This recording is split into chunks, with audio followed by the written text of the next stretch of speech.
তো good evening কৃষক বন্ধুসকল, ৰদালি কৃষি ফাৰ্মলৈ আপোনালোকক স্বাগতম জনাইছোঁ। এতিয়া ৰাতি 10 বাজিছে। নিউজ 18 এনি বুলি এটা নিউজ পালোঁ তিনিচুকীয়াৰ পৰা, তিনিচুকীয়া ৰজাবাৰীৰ পৰা পানী তোলাৰ ওচৰত পাই খুবেই ভাল লাগিল।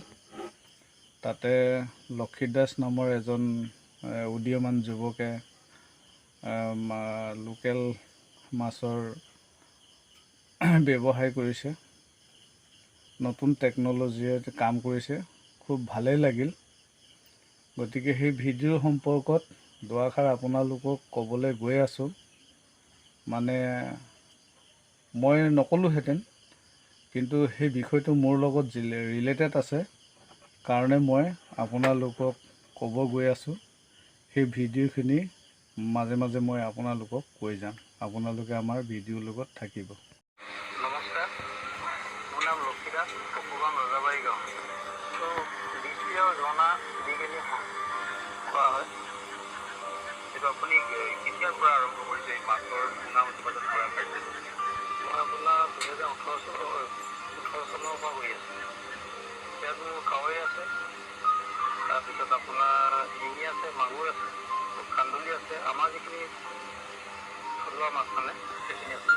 মানে মই আপোনাৰ প্ৰথম মই বায়'ফ্লক কৰিছিলোঁ, বায়'ফ্লক কৰোঁতে ফেলা হোৱাৰ পিছত কৰা হৈছে এইটো। তাৰপিছত আপোনাৰ প্ৰশিক্ষণ বুলি মোৰ তেনেকৈ প্ৰশিক্ষণ নাই, মই নিজা সৃষ্টি ইউটিউব চাইছিলোঁ, ইউটিউব চাই কিনে কৰিছিলোঁ। মোৰ বৰ্তমান আছে 8টা পুখুৰী। এতিয়া নমস্কাৰ ভিউৱাৰ্ছ। তেখেতৰ সাক্ষাৎকাৰত ক'লে তেখেতৰ কোনো প্ৰশিক্ষণ নাই, ইউটিউব চাই নিজেই কৈছে।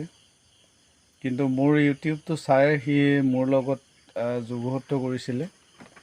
গতিকে সি মোৰ ইউটিউব চেনেলটোৰ নাম নক'লে, ৰদালি কৃষি ফাৰ্ম, এই সন্দৰ্ভত সি কোনো কথা নক'লে। আৰু দ্বিতীয়তে তেওঁ নিজা পদ্ধতি বুলি কৈছে, যিটো হেটচাৰী পদ্ধতি। এই থিয়ৰিটো হৈছে ঝৰ্ণা আৰু বৃষ্টি, সেইটো মোৰ নিজা থিয়ৰি হয়। আৰু মীন পালন পদ্ধতিটো হৈছে সংহত মীন পালন পদ্ধতি, যিটো উইদাউট অক্সিজেনত আমি প্লেংটনৰ ওপৰত গুৰুত্ব দি, নেচাৰেল ফিডৰ ওপৰত গুৰুত্ব দি পেলাই খেতিটো কৰা হয়। তাতে টেংকি বনোৱা পদ্ধতিবিলাকো হাইটৰ ওপৰতো কথা থাকে, আউটলেট অভাৰলেটো যথেষ্ট কথা থাকে। গতিকে এই কথাখিনি সম্পূৰ্ণ মোৰ থিয়ৰি হয়। আৰু সি কৈছে যে এই ক্ষেত্ৰত 18 চনত বায়'ফ্লক পদ্ধতিৰে আৰম্ভ কৰিছিল মৎস্য পালনৰ ব্যৱসায়, কিন্তু সেইবাৰত বিফল হ'ল যুৱকজন। পুনৰ ন উদ্যমে আৰম্ভ কৰিলে মীন পালনৰ কাম।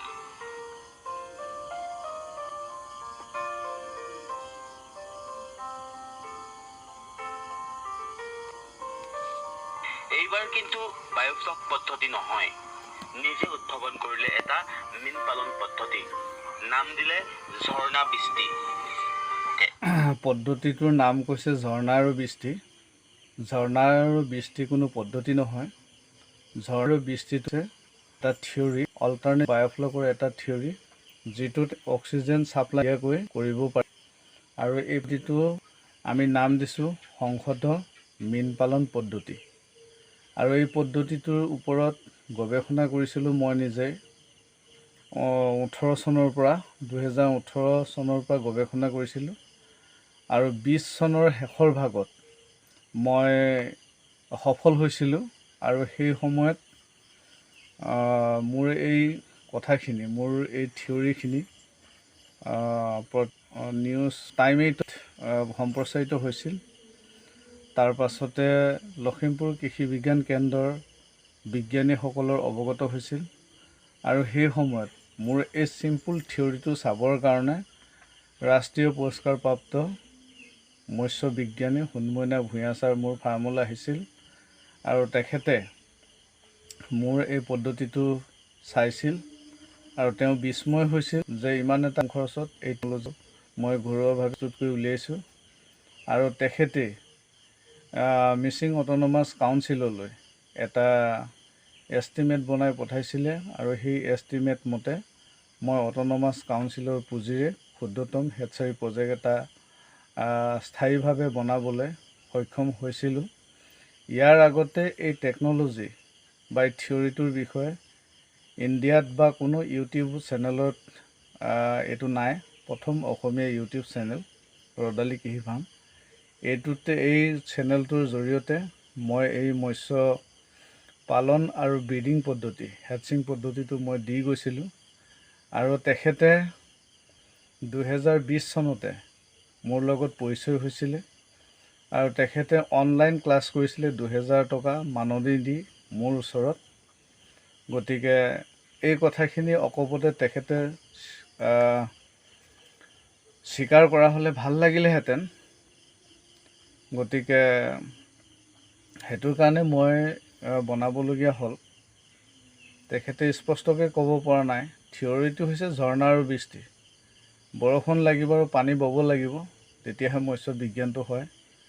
গতিকে ঝৰ্ণা আৰু বৃষ্টিৰ থিয়ৰিটো সাৰথি কৰি মই অক্সিজেন মেচিন ছাপ্লাই নিদিয়াকৈ অল্টাৰনেটিভ বায়'ফ্লক ছিষ্টেমত ইয়াতে খাদ্য প্লেংটনৰ ওপৰত বেছি গুৰুত্ব দিয়া হয়, নেচাৰেল ফিডৰ ওপৰত, যাতে আমি 70% দানা নিকিনাকৈ মৎস্য উৎপাদন কৰিব পাৰোঁ।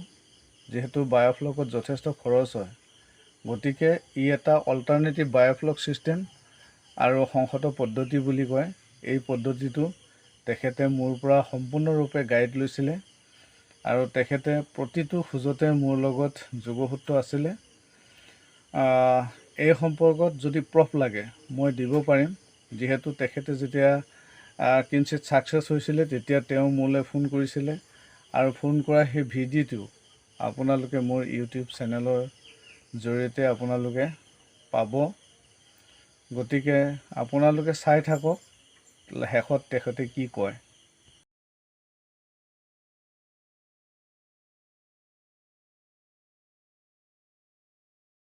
আছে, তাৰপিছত আপোনাৰ শিঙি আছে, মাগুৰ আছে, কান্দুলি আছে। আমাৰ যিখিনি থলুৱা মাছ সেইখিনি আছে।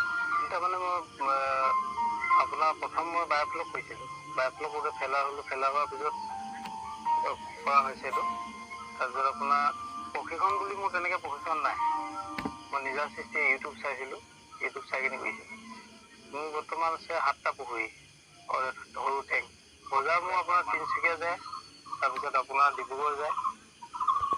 আৰু দেখিছে টেংকি আপোনাৰ অ'কে। আৰু যেতিয়া মই ফেলাৰ হৈছিলোঁ বায়'ফ্লক কৰি কিনি, তেতিয়া মায়ে মোক সাহস দিছিলে। মা হেৰিয়ত আৰু মোৰ মিছেছ আছে, তেখেতেও সাহস দিছিলে। ওচৰ চুবুৰীয়াও কৈছিলে হ'ব এদিন, চিন্তা কৰিব নালাগে, কৰি থাকিলে হ'ব। আৰু ইয়াত মই এজন মানুহৰ নাম বিশেষভাৱে ল'ব লাগিব। লখিমপুৰ বিহপুৰীয়া ৰজত পাৱাৰ বুলি এজন কৃষক আছে। হয়তো অসমৰ মানুহে তেখেতক চিনি পায়, মোক চিনি নাপায়। তেখেতে মোক উৎসাহ যোগাইছিলে যে কেলৈ নহ'ব ভাই, বস্তুটো কৰা তুমি হ'ব, মই সহায় কৰিম। তেখেতৰ অনুপ্ৰেৰণাত ধৰি আৰু মই আগবাঢ়িবলৈ সক্ষম হৈছোঁ। প্ৰত্যাহ্বান এনেকৈ কেলৈ নহ'ব বস্তুটো। তেখেতৰ বক্তব্যখিনি আপোনালোকে শুনিলে। তেখেতক কেনেকৈ কি হৰম'ন প্ৰয়োগ কৰিব লাগে, কোনটো পৰ্চনত কৰিব লাগে, মতা মাইকী কেনেকৈ চিনাক্ত হয়, এই সকলো কথা মই ভিডিঅ' কলৰ মাধ্যমেৰে মই বুজাইছিলোঁ। আৰু মই কৰি থকা যিবিলাক প্ৰগ্ৰামবিলাক স্পষ্টভাৱে ভিডিঅ'বিলাক তালৈ পঠাইছিলোঁ। কোনটো হৰম'ন কেতিয়া প্ৰয়োগ কৰিব লাগে, ব্ৰিডিং মেচিউৰিটি কেনেকৈ হয়, গোটেইখিনি মই শিকাইছিলোঁ। গতিকে এই কথাখিনি তেখেতে উজ্জ্ব কৰিলে, সেইকাৰণে অলপ দুখ থাকিলে। যাই কি নহওক, তেখেতৰ ভৱিষ্যত উজ্জ্বল কামনা কৰিলোঁ। ধন্যবাদ। জয় আই অসম।